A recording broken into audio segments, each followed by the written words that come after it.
Hot copper के presence में iron के साथ अगर इस मॉलिक्यूल को रिएक्शन कराएंगे तब हमारा क्या होगा, ये CH3 तीन जगह लगा है ना, यहाँ पर हाइड्रोजन ही रखना, अगर हाइड्रोजन रहेगा तब ये बनेगा। और अगर यहाँ पर भी अगर हमने मान लो CH3 कर दिया और रिएक्टेंट हमारा रिएजेंट हमारा वही रहा, यही ट्यूब में रेड हॉट कॉपर के साथ आयरन को दिया और दोनों तरफ अगर CH3 होगा तो बेंजीन में हर एक कार्बन में CH3 लग जाएगा। इसका मतलब होता है आइसोमर का बनना।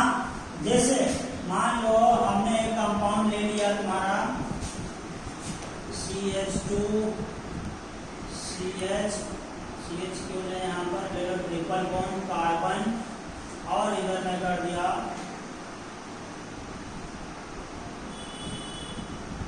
HC रहने दो, ठीक है। या फिर बढ़ता हो तो इसको बढ़ा भी सकते हो, जिसमें जितना लेना ले सकते हो, CH2 carbon triple bond carbon hydrogen. अगर इसका रिएक्शन अगर हम लोग कराएं एल्कोहलिक KOH के साथ, एल्कोहलिक KOH हमारा रिएजेंट है, कैसा रिएजेंट है, एक बेस, एक स्ट्रॉन्ग बेस है। ये कैसा है KOH, स्ट्रॉन्ग बेस है। जब भी कभी भी किसी के रिएक्शन में अगर स्ट्रॉन्ग बेस या स्ट्रॉन्ग एसिड लिया जाएगा तो क्या करता है, एलिमिनेशन करता है। यानी एलिमिनेशन का मतलब कहता है किसी को हटाएगा, एलिमिनेट करेगा, और उसी से बना है एलिमिनेशन, है ना। जब भी कोई स्ट्रॉन्ग एसिड या बेस दिया जाएगा रिएजेंट में, वो क्या करता है, किसी न किसी चीज को एलिमिनेट करेगा, यानी किसी न किसी चीज को हटाएगा, ठीक।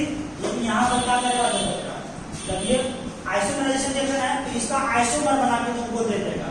कैसे बनेगा, क्या बनेगा, तो ये जो ट्रिपल बॉन्ड है ना, ये ट्रिपल बॉन्ड को रीअरेंज कर देता है, इसको यहाँ शिफ्ट कर देता है। तो बंद करता क्यों बनता है, वो देखो CH3 CH2 और यहाँ पर क्या हो जाएगा, कार्बन कार्बन ट्रिपल बॉन्ड, और यहाँ पर क्या हो जाएगा तुम्हारा CH3, कार्बन अपना वैलेंस सेटिस्फाई कर लिया। जब यहाँ पे ट्रिपल बॉन्ड शिफ्ट कर दिया उस तरफ, तो ये कार्बन अपना वैलेंस सेटिस्फाई करने के लिए दो कार्बन को ऐड कर लिया, 4 हो गया, इसका भी 4 हो गया, उसका भी 4 हो गया। ये हुआ कैसे और क्यों हुआ, असल में है कुछ नहीं, ये नाम लिख दो IPC में 1 2 3 4 5, तो ये हमारा क्या है, पेंट 1 YNE, ये वाला क्या है 1 2 3 4 5, ये वाला क्या है हमारा पेंट 2 YNE। यानी मॉलिक्यूलर फॉर्मूला वही है, सब कुछ वही है, बस ट्रिपल बॉन्ड की जो पोजीशन है वो यहाँ से उठ के 1 से उठ के कहाँ चला गया है, दूसरे नंबर पर चला गया है। और ऐसा क्यों हुआ होगा, स्टेबिलिटी को पाने के लिए। ये वही तो किया है हमने, क्या किया, एलिमिनेट करेगा, किसी चीज को हटाएगा। ये इसने यहाँ पर किसको हटा दिया, ट्रिपल बॉन्ड को यहाँ से हटा के यहाँ कर दिया, ठीक। डबल बॉन्डेड या ट्रिपल बॉन्डेड कार्बन के ठीक अगल बगल वाले कार्बन में जो हाइड्रोजन रहता है उसको बोलते हैं हम लोग अल्फा हाइड्रोजन। तो यहाँ पर अल्फा हाइड्रोजन कितना है, 2, कितना है 2, जबकि यहाँ पर देखो, यहाँ पर कितना अल्फा हाइड्रोजन बताओ, 3 उधर और 2 इधर, 5। तो यहाँ पर अल्फा हाइड्रोजन सिर्फ 2 है, यहाँ पर अल्फा हाइड्रोजन 5 है, ये ज्यादा स्टेबल में है, ये यही करता है, ठीक है। तो लिख के वजह के साथ करोगे ना तब ये बनेगा। लेकिन अगर ध्यान से खाली समझना, अगर अब इसी रिएक्शन को, इसी पूरे रिएक्शन को अगर मैं कर दूंगा सोडियम अमाइड के साथ रिएक्शन, NaNH2 के साथ, NaNH2 के साथ, तो ये क्या करता है, ये मोर स्टेबल को लेस स्टेबल में कन्वर्ट कर देगा। यानी कि ये भी चूंकि हमारा क्या है, एक बेस है, स्ट्रॉन्ग बेस। तो ये ट्रिपल बॉन्ड को बताओ, अभी ये मोर स्टेबल है, इसको लेस स्टेबल अगर बनाना है इस रिएजेंट को, तो इस ट्रिपल बॉन्ड को किधर शिफ्ट करना पड़ेगा, इधर शिफ्ट किया जाए, इधर शिफ्ट किया जाए कि उधर शिफ्ट किया जाए, ताकि वो लेस स्टेबल बने। अगर ये इधर आएगा तो यहाँ पर कितना, अगर यहाँ आएगा 3 और उधर 2 5, यहाँ भी हो जाएगा अल्फा हाइड्रोजन, तो इसको वापस इधर करना पड़ेगा, तब वो लेस स्टेबल होगा। 2 ही रास्ते हैं ना, या तो इसको यहाँ शिफ्ट करो या तो वहां। तो हम लोग वहां पर शिफ्ट करेंगे जहां पर लेस स्टेबल अल्कीन बनेगा। तो सोचो अगर यहाँ पर लाओगे तो अल्फा हाइड्रोजन क्या हो जाएगा, इन दोनों के बगल में ये ना होगा, यहाँ CH2 और यहाँ पर CH3, तो 3 और 2 अल्फा हाइड्रोजन हो जाएगा। लेकिन इसको यहाँ पर कर दोगे तो यहाँ पर आ जाएगा, यहाँ पर अल्फा हाइड्रोजन कितना रहेगा, सिर्फ 2।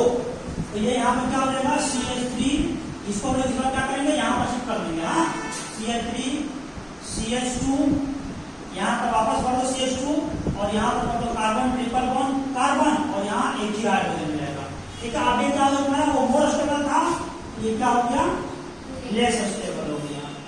आने की इसका मतलब क्या हुआ कि अल्कोहलिक KOH तुम्हें क्या करता है, लेस स्टेबल को मोर स्टेबल में कन्वर्ट करके देता है, जबकि वही सेम रिएक्शन रहेगा। लेकिन अगर तुमने कैटलिस्ट के जगह तुमने यहाँ पर स्ट्रॉन्ग KOH की जगह तुमने क्या ले लिया, एक स्ट्रॉन्ग बेस वापस ले लिया, लेकिन क्या है NaNH2 यानी कि सोडियम अमाइड, ये क्या करता है, मोर स्टेबल को लेस स्टेबल में कन्वर्ट कर देता है। इसी रिएक्शन को अगर इन शॉर्ट हमें याद रखना रहा तो हम लोग कैसे याद रखेंगे, वो मैं यहाँ पर समराइज कर दे रहा हूँ। हाँ, क्योंकि ताकि ये दिमाग में फिट रहे, वरना भी पता चलेगा पता नहीं चला क्या बता दी, तो पता ही चला।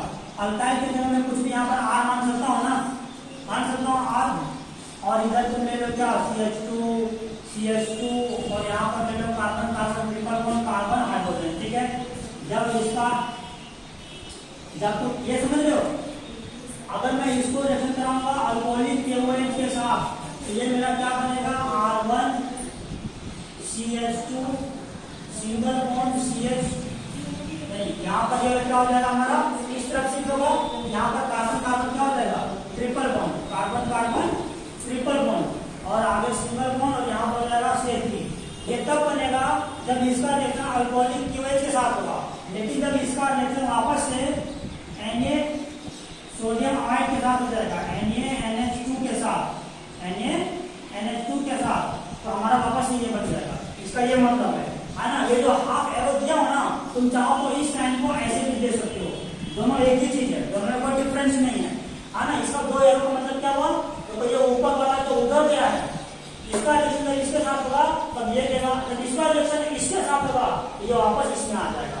समझ गया, ये लेस स्टेबल से मोर स्टेबल में गया कब, जब इसके साथ रिएक्शन हुआ, और ये तुम्हारा इसमें वापस कन्वर्ट हो जाएगा कब, जब तुमने इसका रिएक्शन करा जब इसके साथ सोडियम अमाइड के साथ, ये मोर स्टेबल है, और ये किसमें कन्वर्ट कर देगा उसको, लेस स्टेबल है। ठीक है, मैं यहाँ पर लिखता हूँ, ये है लेस स्टेबल और ये है तुम्हारा मोर स्टेबल। ठीक है।